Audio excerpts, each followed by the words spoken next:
हालांकि कोई टोनी को नहीं समझ सकता था। वह मिस पॉट्स के साथ विवादास्पद जगह से भागकर पूरी तरह लिप्त होकर अपने अंतिम दिन बिताना चाहता था। चलो मेरी जन्मदिन की पार्टी रद्द करें। हम यूरोप में हैं, चलो बेनी, सिप्रियानी चलते हैं, याद है?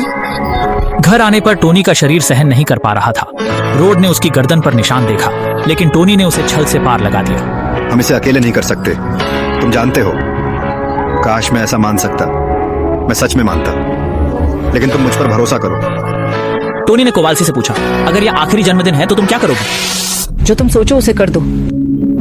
जवाब मिलने के बाद टोनी असामान्य रूप से पागल होने लगा, यहाँ तक कि घर को तोड़ने का भी करीब चला गया। रोड इस दृश्य को देखकर बहुत गुस्से में आ गया। बिना किसी बात के टोनी के बेसमेंट में आया, फिर जल्दी से मार्क आईडोय पहनी पार्टी में दौड़कर टोनी के साथ मुकाबला शुरू किया। हालांकि केवल एक राउंड में रोड को टोनी ने जमीन पर दबा दिया और घिसा।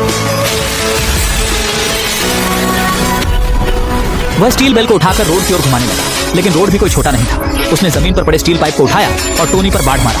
दोनों ने पहले मंजिल से दूसरे मंजिल तक लड़ाई की, फिर से मुकाबला हुआ। रोड ने मौका देखा जब टोनी ध्यान नहीं दे रहा था, एक वॉश बेसिन ने उसे चिमनी में धकेल दिया। दोनों की ताकत बराबर थी। अंत में उन्होंने लेजर पैनल को ऑन कर दिया। जोरदार विस्फोट के बाद तमाशा समाप्त हुआ। टोनी जमीन पर गिरा, रोड उड़ते देखा, लेकिन वह जानता था कि जानबूझकर मार्क ड्राइवरू ले जा रहा था। रोड ने मार्क आई2 को सरकार को सौंप दिया। जनरल ने इसे अपग्रेड करने का फैसला किया। उन्होंने हामो को बुलाया ताकि उस पर फायर पावर इंस्टॉल किया जा सके। हामो ने इस मौके को हाथ से नहीं जाने दिया। उसने रोड को अपने गर्वीले हथियार को बेचने के लिए पागलपन से काम किया। रोड न आकर्षित कर पाने पर हामो ने अपना अंतिम हथियार क्वांटम निकाला, जो हथेली के आकार का था लेकिन अचंभित ताकतवर था। एक गोली चलाने से यह आसमान और धरती को तहस नहस कर देता था। हम इसे ले लेते हैं। कौन सा? सब एक, सबसे अच्छा। अगर आयरन मैन के जहर लगे बाद SHIELD के डायरेक्टर नहीं आते तो क्या टोनी नए एलिमेंट की खोज करके खुद को बचा पाते? लोगों के टोनी पर शक करने के बाद से वह और भी अधिक उदासीन हो गया था, यहाँ तक कि उसने डोनट पर उलझन में कमी करने लगा था। डायरेक्टर फोयर टोनी की बीमारी की जानकारी होने पर कोवाल्सी को गुप्त निरीक्षण हेतु भेजे। प्रारंभ में रोमांटिक मुलाकात समझी, पर असल में यह एक दीर्घकालिक योजना थी। टोनी ने कई जांच एलिमेंट्स का अध्ययन किया, लेकिन कोई भी बार एलिमेंट की जगह नहीं ले सका। फोयर ने हंसते हुए कहा। उन्होंने टोनी के पिता की और अधिक कहानियां बताई। हार्वर्ड SHIELD के संस्थापकों में से एक थे और बॉक्स में टोनी के पिता की विरासत थी। हार्वर्ड को टोनी की जरूरत थी ताकि वह अपनी अधूरी कार्यवाही पूरी कर सके। टोनी की आंखों में आश्चर्य था। उसके विचार में पिता स्वयं एक उदासीन व्यक्ति थे जिन्होंने कभी उसकी परवाह नहीं की थी। फिर वह अपनी उम्मीदें कैसे रख सकते थे? अगले वीडियो तक टोनी ने अपने पिता के बारे में अपनी धारणा बदल दी थी। तुम अभी इसे समझने के लिए बहुत छोटे हो, इसलिए मैंने सोचा कि मैं इसे तुम्हारे लिए फिल्म पर डाल दूं। मैंने ये तुम्हारे लिए बनाया है। एक दिन मुझे एहसास होगा कि यह सिर्फ आविष्कारों से कहीं अधिक मेरे जीवन के काम का प्रतिनिधित्व करता है। यह भविष्य की कुंजी है। हार्वर्ड तकनीकी सीमाओं के कारण वह चाहता था कि टोनी इन रहस्यों को हल करे, तब दुनिया को पूरी तरह से बदल सकता था। तुम मेरी सबसे बड़ी कृति हो और हमेशा रहोगे। टोनी ने तुरंत समझ लिया। फिर बिना किसी हिचक के वह कंपनी के कार्यालय में आया। मिस पॉट्स को अलग करने के बाद टोनी ने प्रदर्शनी के ब्लूप्रिंट को लिया। शक्तिशाली आर्टिफिशियल इंटेलिजेंस विश्लेषण के बाद जैसा उसने सोचा था, ब्लूप्रिंट के पीछे एक नया एलिमेंट था जो बार एलिमेंट की जगह ले सकता था। ये तुम्हारा है। प्रवीण मैनुअल स्किल वाले टोनी ने सबसे पहले घर तोड़ने का बड़ा मुकाबला किया। फिर कुछ स्टील पाइप लाकर जोड़ दिया।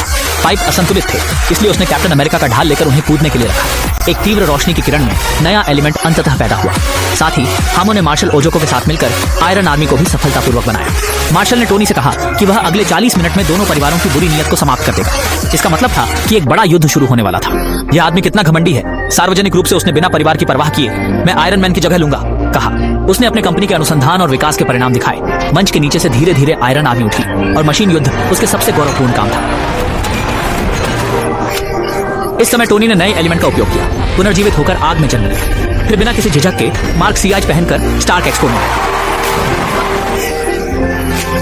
उसने रोड से कहा, हामो मार्शल संघ गुप्त रूप से कार्यरत है। मार्शल ने आयरन आर्मी से नीदरलैंड व रोड पर निशाना साधा। बचने के लिए टोनी ने जल्दी से युद्ध क्षेत्र बदला। एयरफोर्स मिकाच उनके पीछे दरार से आते रहे और टोनी पर पागलपन से गोलीबारी करने लगे। जैसे ही टोनी मुश्किल में था, भूमिगत मिकाच ने भी बमुखक गोलीबारी शुरू कर दी, जीवन की अनदेखी करते हुए। इस समय भीड़ में से एक स्टील हेड वाला बच्चा आगे आया। तुरंत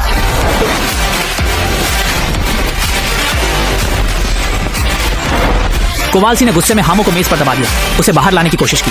कोवाल्सी ने तुरंत हापी और हामो के कारखाने को धक्का दिया। कोवाल्सी ने अपनी वीरतापूर्ण और आकर्षक छवि के साथ सभी का दिल जीत लिया। और जब दोनों ने अंदर तक सफलतापूर्वक प्रवेश किया तो पाया कि मार्शल पहले से ही भाग चुका था। सौभाग्य से कोवाल्सी ने समय पर मशीन युद्ध प्रणाली को रिस्टार्ट कर दिया, जिससे टोनी की सुरक्षा हुई। वह कैसे भूगोल का लाभ उठाकर प्रतिरोध करेगा? नतीजतन कई आयरन आर्मी आसमान से आकर उन्हें घेर लिया।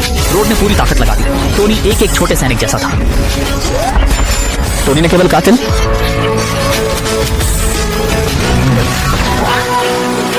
और एक लहर अभी खत्म नहीं हुई।